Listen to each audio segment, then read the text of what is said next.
이고와 이이방은 이미 인간의 얼굴을 잃은 지 오래였어. 그들의 눈엔 더는 분별도 거리낌도 없었지. 환관과 넷이 과거 왕의 총애를 등에 업고 오만하게 군 모든 자들은 그날 하나씩 이름이 지워졌어. 복수는 계획이 아니었고 숙청은 체계가 아니었어.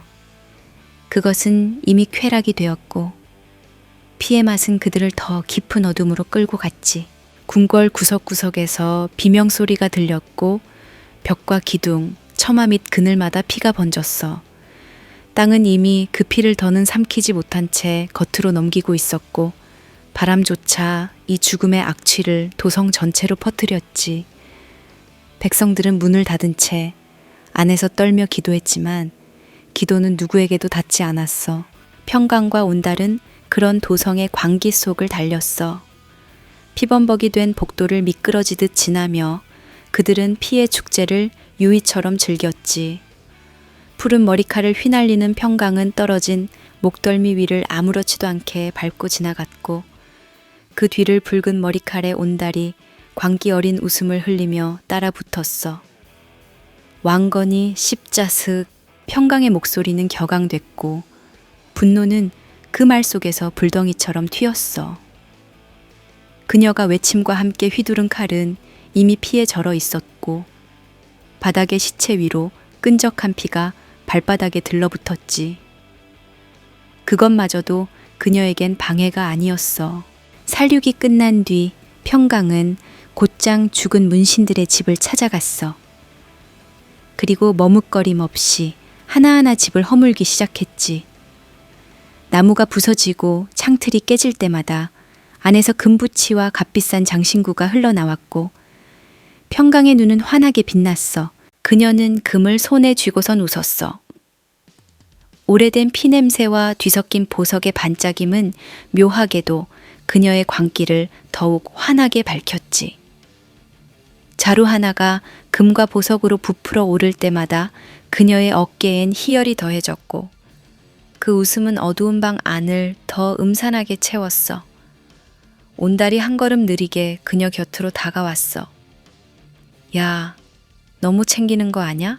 그는 조심스럽게 물었지만 그 말은 바람처럼 가볍게 무시당했지. 평강은 고개를 돌려 그를 째려봤고 입술 끝엔 비웃음이 걸렸어. 돈은 아무리 많아도 부족한 법이야. 너도 좀 도와줘.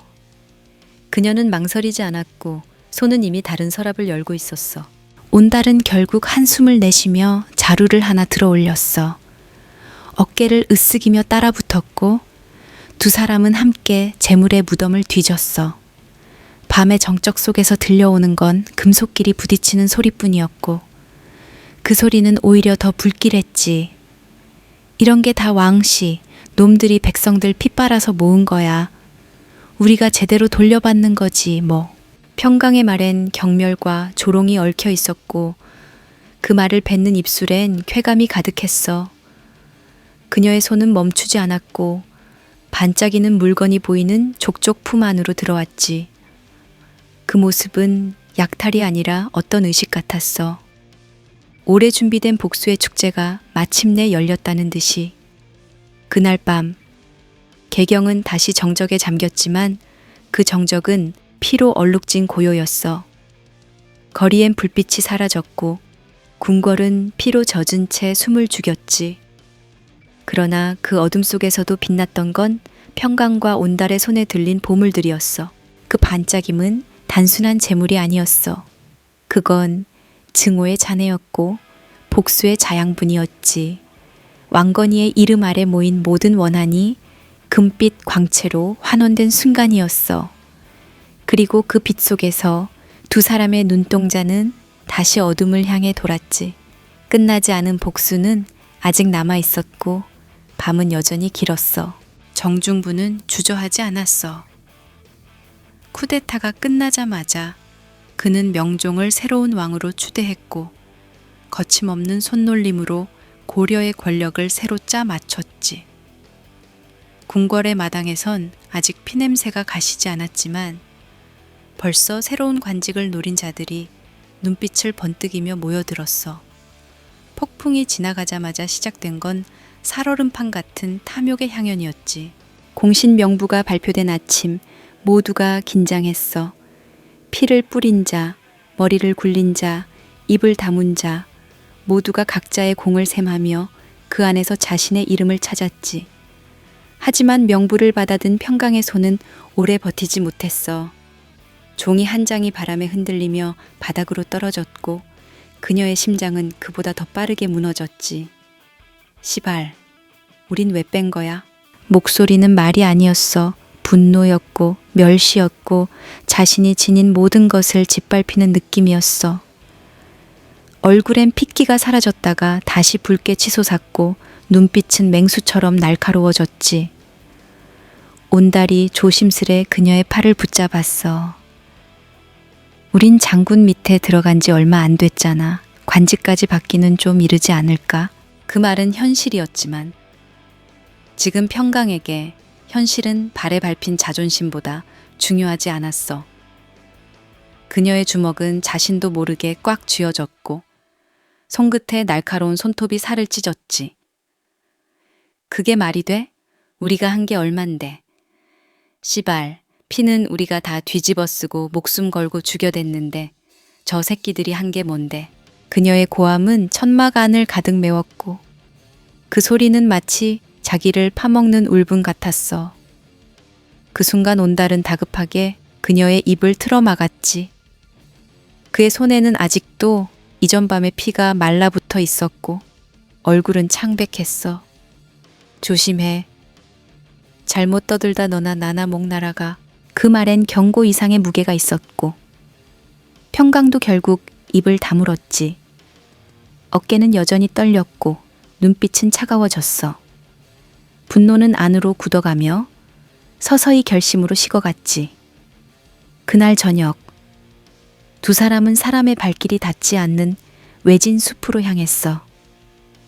어두운 나무들 사이로 달빛이 희미하게 떨어지고 있었고 바람은 잎사귀를 스치며 조용히 흘렀지. 커다란 떡갈나무 아래 평강은 짐처럼 들고 온 보물 자루를 바닥에 내려놓았어. 그녀는 무릎을 꿇고 땅을 파기 시작했지. 손톱 밑에 흙이 들어갔고 차가운 지늘기 손가락 사이를 파고들었어. 금부치와 보석들은 묵묵히 하나씩 땅속으로 들어갔고 그 위로 흙이 덮였어. 복수의 증표는 조용히 묻혔지. 온달은 그 옆에 앉아 말없이 그녀를 지켜보다가 나직이 물었어. 이제 어쩔 거야? 그의 눈빛엔 피로가 그러나 지워지지 않는 충성이 담겨 있었지. 평강은 흙투성이가 된 얼굴을 들어 하늘을 올려다 봤어. 입엔 지늘기 말라붙어 있었고 입술 옆엔 핏자국이 남아 있었어. 기다려야지. 때가 올 때까지. 지금 우린 무력하니까. 하지만 반드시 다시 기회를 잡을 거야. 그녀의 말은 차분했지만 그 차분함이 더 무서웠어. 분노가 정적 속에서 식을 때 그것은 칼이 되지. 오래 벼려진 칼. 누구도 우릴 무시할 수 없게 만들어주겠어. 반드시. 마지막 흙을 덮은 뒤 평강은 손에 남은 진흙을 툭툭 털었고 온달은 조용히 그녀 곁에 섰어. 숲속은 차갑게 식어 있었고 바람은 멈췄어. 그들이 묻은 보물은 단순한 재물이 아니었어. 그것은 기다림이었고 복수였고 다시 돌아오기 위한 침묵의 맹세였어. 달빛은 그 위로 조용히 떨어졌고 아무도 모르는 어둠 속에서 두 사람의 결심은 더 단단해지고 있었지. 1171년 정월, 날카로운 겨울바람이 살을 애듯 불어왔어. 나뭇가지들은 얼어붙은 차에 서로 부딪히며 메마른 소리를 냈고 그날의 하늘은 마치 오래전부터 예언된 불안처럼 낮고 무겁게 깔려 있었지. 무신란의 피바람이 채 가시기도 전에 다시 한번 고려의 중심이 흔들리고 있었어. 이번엔 내부였어. 이름만 들어도 묵직한 무관들, 한순, 한공, 신대여, 사직제, 차중규 모두가 무인 정권의 독주에 분노했고 마침내 칼을 들었지. 그건 단순한 반발이 아니었어.